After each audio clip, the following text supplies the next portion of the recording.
A manifestação da Paulista ganha destaque na imprensa internacional. A esquerda tenta contrapor, mas passa vergonha. Em seu discurso, Bolsonaro dá ênfase às futuras ações americanas. Michele se destaca e a esquerda fala em destruí-la. E o plano de Moraes está perdendo fôlego. Eu sou Marcelo Pontes e este é o Verdade Política, um canal que busca revelar o filme preto e branco da nossa política.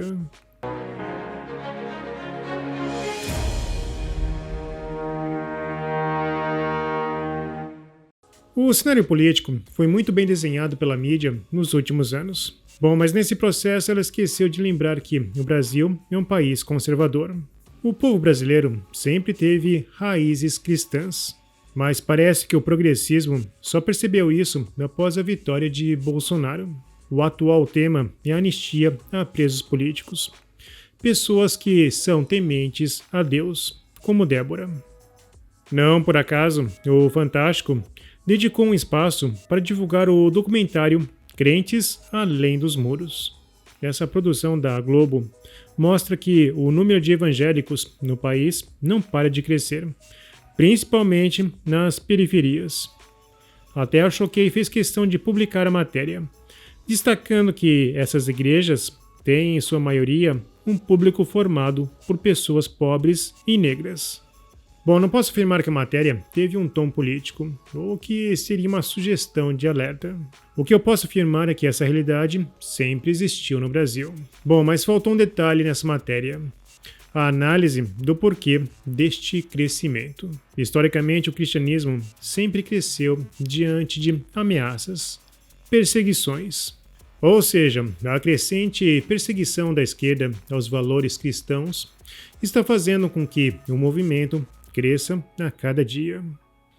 No dia de ontem, a manifestação na Paulista chamou a atenção do mundo. A esquerda, como já era esperado, afirmou que flopou. Porém, as imagens do drone mostram uma realidade diferente.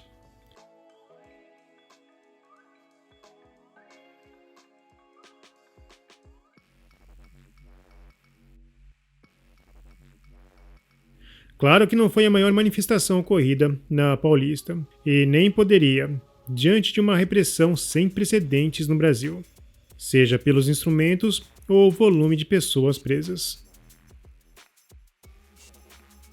Mas, como apontou o Poder 360, foi quase 11 vezes maior do que ato contra a anistia realizado por Boulos uma semana antes. Bom, até a Globo publicou o fato. Por que a esquerda não enche as ruas como no passado? Bom, ela ainda reforçou que o quadro é o mesmo com Lula, ao usar os dados questionáveis da USP. O ex-secretário de Política Econômica do governo Bolsonaro, Adolfo Saxida, levantou uma observação bem interessante. Quando a imprensa afirma que a USP calculou o número de participantes na manifestação, é importante lembrar que essa estimativa foi feita pelo grupo Monitor do Debate Político no Meio Digital, vinculado à Escola de Artes, Ciências e Humanidades da Universidade de São Paulo. Ou seja, não se trata de um departamento de estatística, engenharia ou tecnologia da informação. Na prática, a própria USP tem pouca ingerência sobre esse trabalho.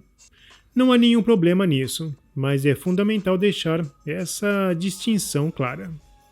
Eles usam um software chinês, um país que proíbe manifestações e esconde informações, então fica difícil de confiar. O PT tentou rivalizar usando idosos, mas a manifestação contra a anistia coube apenas em um short.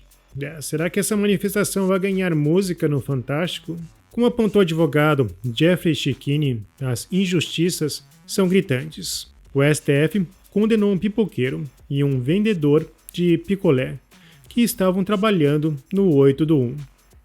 Não se pode mais chamar isso de corte de justiça. Às vezes, eu penso que estão querendo esculhambar de propósito mesmo, só para mostrar quem manda no país. Bom, a Oeste fez questão de destacar esses elementos que foram fundamentais no golpe. Em seu discurso, Silas Malafaia também deu destaque a estes perigosos instrumentos do golpe. Tem mulher com batom aí? Dá para você levantar o batom? Olha aí com batom.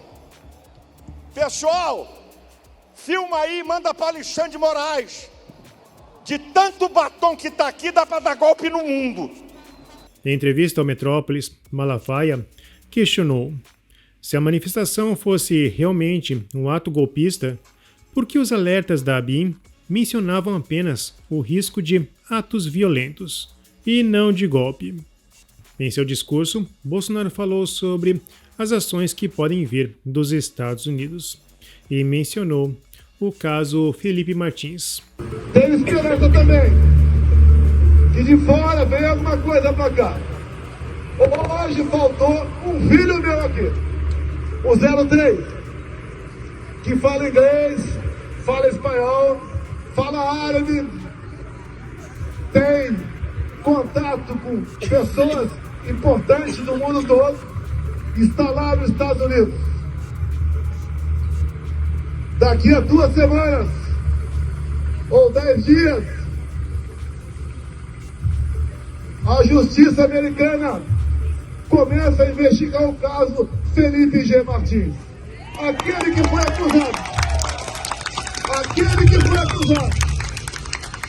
pelo Fábio Chor e seu chefe de ter fugido do Brasil no dia 30 de dezembro, no avião presidencial, no qual fui para Orlando. Ora, prenderam o cara por 6 meses. Me convocaram várias vezes para depor na Polícia Federal. Até para depor sobre importunação de baleia. Por que não me convocou? Para me perguntar se o Felipe Martins estava ou não no meu voo. Porém, a grande surpresa veio de Michele Bolsonaro. Queridos, a anistia, colega aí da faixinha do Lula, só mandar um recado para você. A anistia, ela faz parte da história do Brasil desde 1800. E graças a essa anistia, muitos dos seus representantes estão no poder. Mas nós estamos aqui, não vamos desistir da nossa nação. Não vamos desistir do nosso Brasil. Luiz Fux, eu sei que o senhor é um juiz de carreira e o senhor não vai jogar o seu nome na lama. Nós temos aqui a Dalgisa, de 64 anos, que está doente. Não deixe a Dalgisa morrer, Luiz Fux. Não faça com essa mulher o que fizeram com o Clesão. E hoje nós temos uma mãe e 2 filhas chorando a morte do seu pai e do seu esposo. Queridos, eu creio no Efatá de Deus. Efatá de Deus é portas abertas. As portas vão se abrir para o nosso Brasil. Aqueles que creem, as portas espirituais vão se abrir. Haverá quebrantamento, haverá arrependimento. A nossa nação será liberta. Aguardem, sejam otimistas, sejam firmes, não retrocedam, porque a justiça vai prevalecer na nossa nação. Indo para o final, porque o pastor Silas daqui a pouco vai puxar o microfone. Será? Não, né? Vem aqui, Renan, vem aqui, Flávio, vem aqui, Carlos, vem aqui ficar ao lado do pai de vocês. Vem aqui. Enquanto isso, as minhas meninas que trouxeram batom, levantem os seus batons. Anistia já! Em live com Genuína, uma figura de destaque do PT, Helenira Vilela, falou em destruir Michele Bolsonaro. Ela é uma carta-chave. E se a gente não arrumar um jeito de destruir ela, politicamente e, quiçá, de outras formas, jurídica, por exemplo, comprovando os crimes e tornando ela também inelegível, nós vamos arrumar um problema para a cabeça. Quem tem dificuldade de falar com o povo hoje no Brasil, sejamos objetivos. Somos nós. Se você observar como ela mobiliza as pessoas, ela é infinitamente melhor que Bolsonaro. Bom, a esquerda tenta panfletar que o bolsonarismo acabou. Porém, em diversas lives, eles demonstram preocupação, pois sabem que o conservadorismo é maior do que o bolsonarismo. E se não houver tempo hábil para a legitimidade, qualquer nome que Bolsonaro indicar será um forte concorrente para 2026. Bom, a tese do golpe é a última carta da esquerda, porém, por falta de lógica, ela vem perdendo apoio a cada dia. E tem até psolista admitindo que Moraes está exagerando. O advogado constitucionalista André Marsiglia apontou para este fato.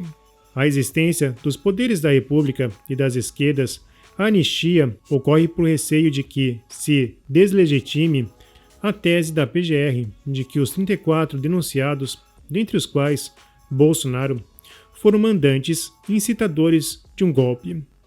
Sem se tratar o dia 8 com severidade, difícil punir os acusados de serem os supostos mandantes do dia 8 com igual severidade. Do ponto de vista jurídico, para haver anistia, apenas se exige que as condenações tenham sido políticas, e parece óbvio que são. Aquelas pessoas não tinham condições reais de dar um golpe, ainda que quisessem, e não receberam penas adequadas pela depredação que apenas alguns deles cometeram. Bom, a anistia é uma solução política, mas o caminho mais legítimo e duradouro seria o impeachment de Alexandre de Moraes por abuso de autoridade. Se o Senado julgasse culpado, reconhecendo o desvio de conduta no exercício da magistratura, isso abriria espaço jurídico para que os inquéritos conduzidos por ele fossem revisados e, eventualmente, anulados por vício de origem.